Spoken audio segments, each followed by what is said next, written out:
Hello, hi నాన్న. నేను మీ అన్న హిస్టరీ రఫీ సార్ని. ఉగాదికి జాబ్ క్యాలెండర్ వచ్చింది, మీకు తెలిసిందే. జాబ్ క్యాలెండర్ వచ్చి కూడా ఇంచుమించుగా ఆ, ఒక 13 రోజులు అవుతుంది ఇంచుమించుగా. బహుశా మంచి ప్రిపరేషన్ ఒరవడిలో మీరు ఉన్నారని నాకు అనిపిస్తూ ఉంది. చాలా సంతోషం. అయితే ఈ మధ్యలో నేను గుర్తించింది ఏంటంటే, మనం ఈ పోటీ పరీక్షల్లో ఒకసారి రాసో, ఓ 2 సార్లు రాసో, లేకపోతే రాయబోతున్నో మనం వెనకబడిపోతున్నాము అని మనం గ్రహించగలగాలి. మనకై మనం గ్రహించగలగాలి. స్వచ్ఛందంగా మనకై మనం గ్రహించగలగాలి. ఈ విషయం మాత్రం అసలు మర్చిపోకండి. ఒకటి, ఇవాళ రేపు ఎవరినైనా అడగండి, మీరు జాబ్ ఎలా కొట్టారని అంటే, ఫస్ట్ వాళ్ళు చెప్తుందేంటో తెలుసా నాన్న? సిలబస్ క్షుణ్ణంగా చదివాం. ఇదే మాట ఎవరినైనా అడగండి. సిలబస్ని క్షుణ్ణంగా చదివాం, జాబ్ కొట్టాం. అంటే సిలబస్లోని అంశాలు చదవరా? ఆ అంశాల్లోని మ్యాటర్ని చదవరా? పుస్తకాలు చదవరా? పేజీలు చదవరా? ఏనన్నా చదవాల్సిందే. అదే సిలబస్లో ఏముంది ఏమి లేదు అని తెలుసుకోవడం వల్ల చాలా ప్రయోజనాలు ఉన్నాయి. దానివల్లే మేము ర్యాంకులు కొట్టాం, జాబులు కొట్టామని కొట్టిన వాళ్ళు ప్రధానంగా అంటున్నారు. ఇది మీరు గమనించి ఉంటారని నేను అనుకుంటున్నా.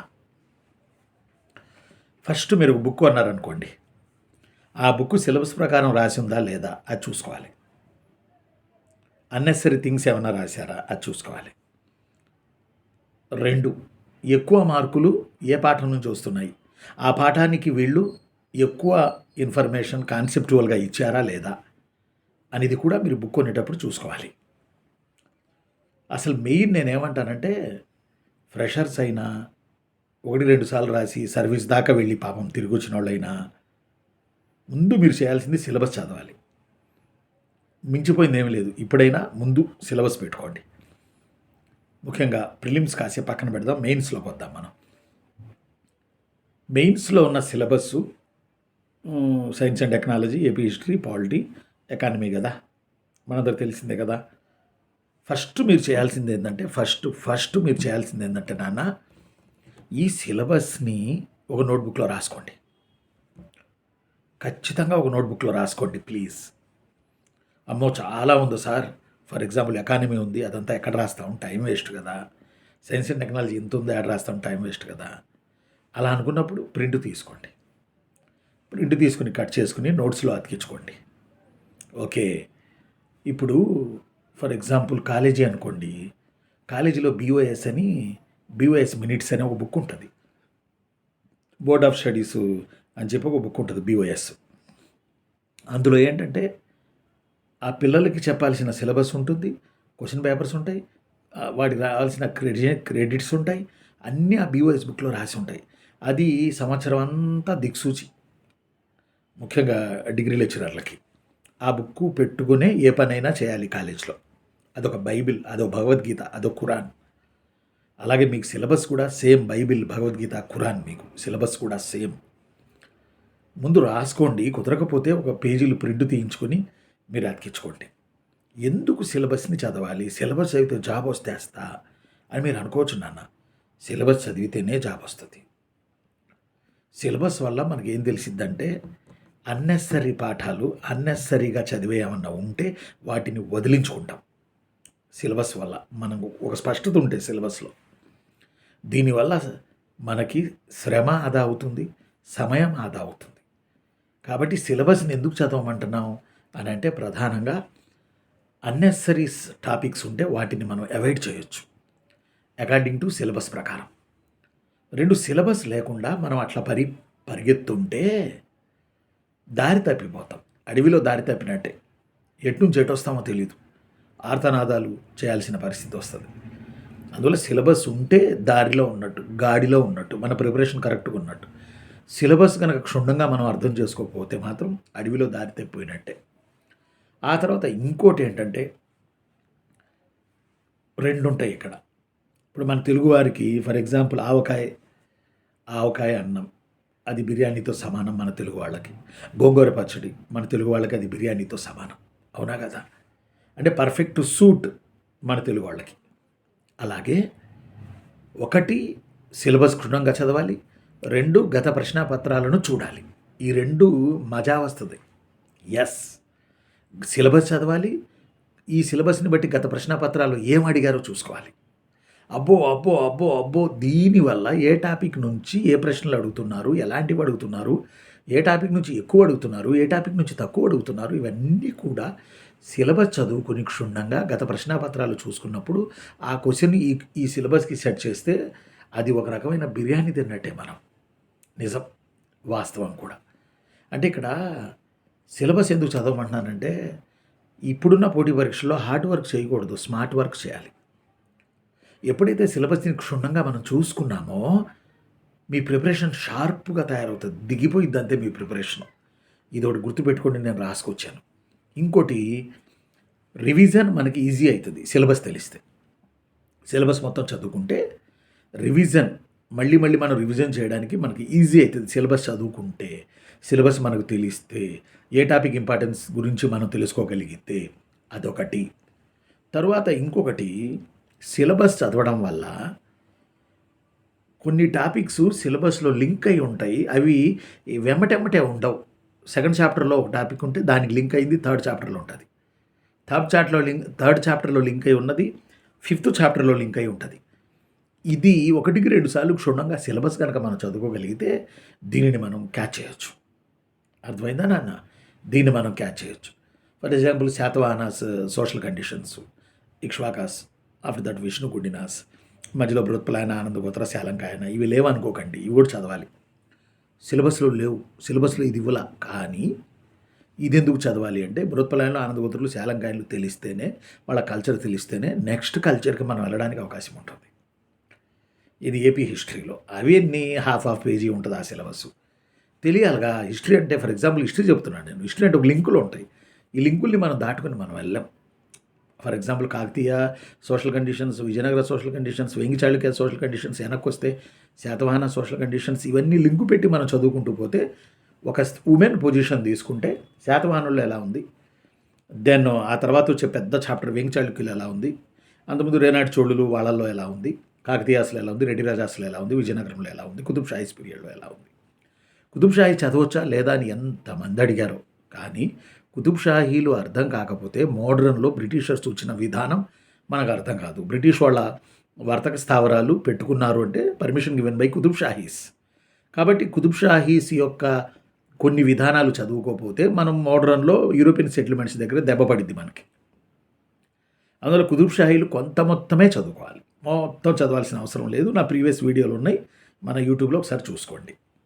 ఆ తర్వాత ఇంకోటి, ఈ లింకులు చేసుకోవచ్చు. ఇది పాలిటీలో లింక్ చేసుకోవచ్చు, ఏపీ హిస్టరీలో లింక్ చేసుకోవచ్చు, సైన్స్ అండ్ టెక్నాలజీలో లింక్ చేసుకోవచ్చు.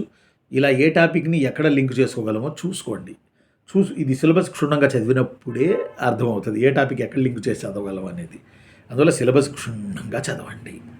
ఈరోజు ఈ వీడియో ముఖ్య ఉద్దేశం ఏంటంటే, ముందు మీరు సిలబస్ చదవాలి. సిలబస్ చదివి తీరాలి. చెల్లెమ్మ, తమ్ముళ్ళు, నా చిన్న తమ్ముళ్ళు, మీరు జాబ్ కొట్టాలరా. ఎంతో పోరాటం చేసి జాబ్ క్యాలెండర్ని సాధించుకున్నాం. ఎస్, మీ అందరికీ తెలుసును. కాబట్టి అలాంటప్పుడు ఈ 5 నెలల కాలాన్ని, 6 నెలల కాలాన్ని మనం ఉపయోగించుకోకపోతే ఎట్లా? ఒకసారి ఆలోచన చేయండి. నా చిన్న తమ్ముళ్ళు, నా చిన్న చెల్లెళ్ళు, ఒకసారి ఆలోచన చేయండి.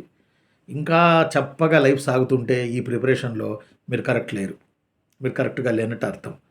సంతోషంతో ప్రిపరేషన్ సాగుతుండాలి. పిచ్చి సంతోషం ఉండాలి.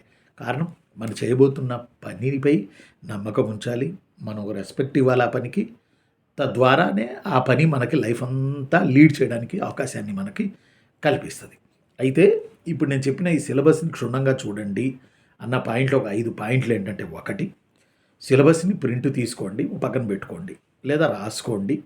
ఆ సిలబస్ దగ్గర పెట్టుకుని ప్రిపరేషన్ చేయండి. 2, సిలబస్ క్షుణ్ణంగా చదివి గత ప్రశ్నపత్రాలను చూసుకోండి. అవనియండి టైం, ఒక 4-5 రోజులు పట్టనియండి, ఏం కాదు. ఆ తర్వాత స్పీడ్గా వెళ్ళిద్ది మీ ప్రిపరేషన్.